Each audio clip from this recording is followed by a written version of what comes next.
Do you know about Russia's most dangerous combat jet? As tensions escalate between Russia and Ukraine, the latter is ironically at risk of being bombarded by aircraft and missiles it sold back to Russia 22 years ago at a bargain price. Among modern military aircraft, few are as majestic yet utterly destructive in purpose as Russia's deadly jet bomber. Hey everyone, welcome back to our channel. Today, we are talking about Russia's most dangerous combat jet, Tu-160 Black Jet supersonic bomber. So, let's get going. The Tupolev Tu-160, with NATO's reporting name of Black Jet, is a supersonic, variable sweep-wing heavy strategic bomber.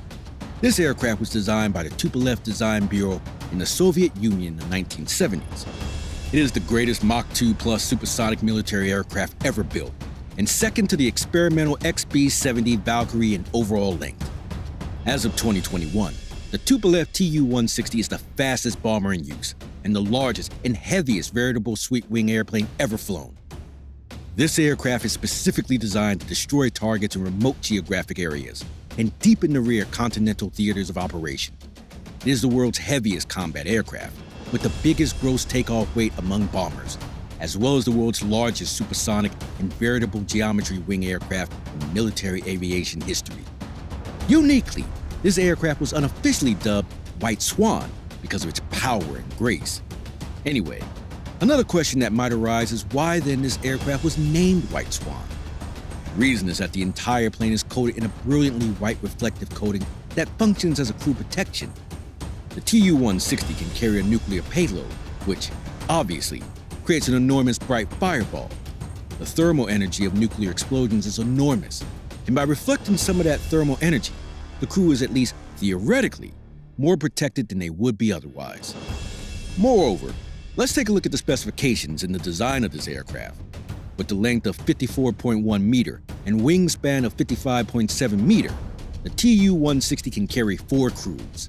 They operate the bomber on its long-distance missions, in which the pilot and the co-pilot are seated side by side in the front, and the 2 navigators are individually subspecialized in armaments and self-defense systems.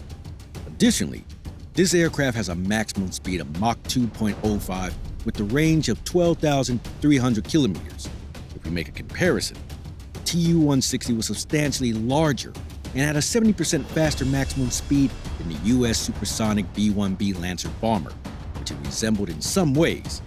For further information, there are numerous variations of the Tu-160 Blackjack variants.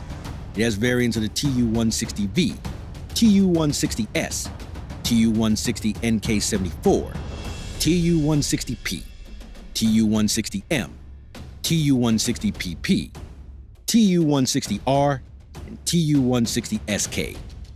It can be noted that the Tu-160V is an upgraded version, which operates liquid hydrogen as fuel, while Tu-160 NK-74 is an advanced version powered by NK-74 engines. Tu-160M can accommodate 2 additional long-range hypersonic KH-90 missiles. Tu-160P, commonly known as Tu-161, is a long-range escort or interceptor aircraft.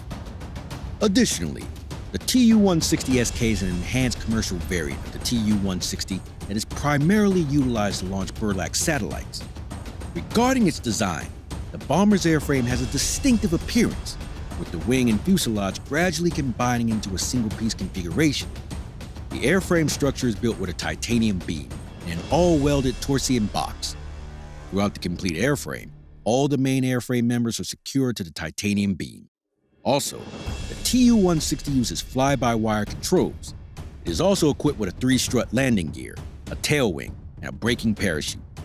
It can attack strategic targets with nuclear and conventional missiles in continental theaters of operation. For takeoff, the aircraft requires a concrete runway of 3,050 meters. Moreover, talking about Tu-160 performance, it can climb at a rate of 70 meters per second. The maximum and cruise speeds of the bomber are 2,220 kilometers per hour and 960 kilometers per hour, and its combat radius is 7,300 kilometers. Intriguingly, as the aircraft weighs around 110,000 kilograms, and its upper limit takeoff weight is 275,000 kilograms, the Tu-160 Blackjack has a flight endurance of 15 hours. Entering service in 1987, the Tu-160 was the last strategic bomber aimed for the Soviet Union. As of 2016, the Russian Air Force's long-range aviation branch still had 16 aircrafts in service. This aircraft has entered various operational services. Among the recent ones includes, first it was on August 2005, Tu-160-03 Red took off from Kaliskaiva AB, a short distance west of Moscow, on a long mission that featured the launch of the latest Kh-555 cruise missile. This was not the only remarkable aspect of the mission. The Russian Federation's president, Vladimir V. Putin, was a passenger on the plane. He flew in a strategic missile carrier after arriving at the base straight from Zukovsky after the opening ceremony at the MAX 2005 air show. The president was given a quick medical check, then put on his flight suit and received instructions on flight safety and how to operate the ejection seat. Soon after, 03 Red, with the president in the pilot seat, took off and traveled north to the location where the DA and the North Fleet were to conduct a joint drill. The aircraft was piloted by the DA's Chief of Staff Major General Anatoly D. Zikarev from the right-hand seat, with Colonel Vladimir Adamov as navigator and Lieutenant Colonel Oleg Baranov as WSO.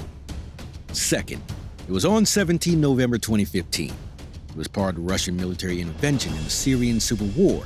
Several Tu-160 and Tu-95 MS long-range strategic bombers of the Russian Air Force carried out airstrikes in Idlib and Aleppo province using the Kh-101 air-launched cruise missiles fired from the Mediterranean.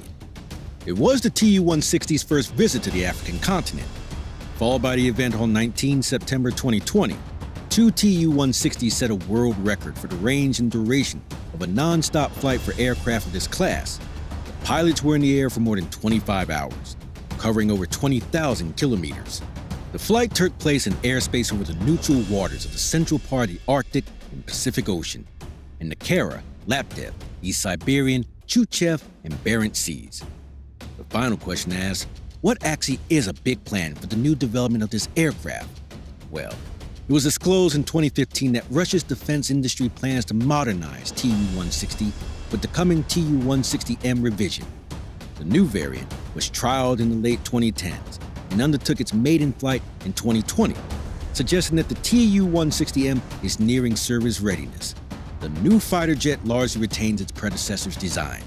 Instead, it concentrates on a raft of upgrades and new features under the hood. The Tu-160 modification follows an established pattern for Russian aircraft modernization initiatives in recent years, replicating the avionics and radar upgrades given to the Tu-2020 bomber. This strategy makes sense in the coming future, to say on a tried-and-true frame that saves time and money over investing in a new airframe design. Thank you for watching. Don't forget to share your thoughts in the comments down below. Till then, be safe and stay well.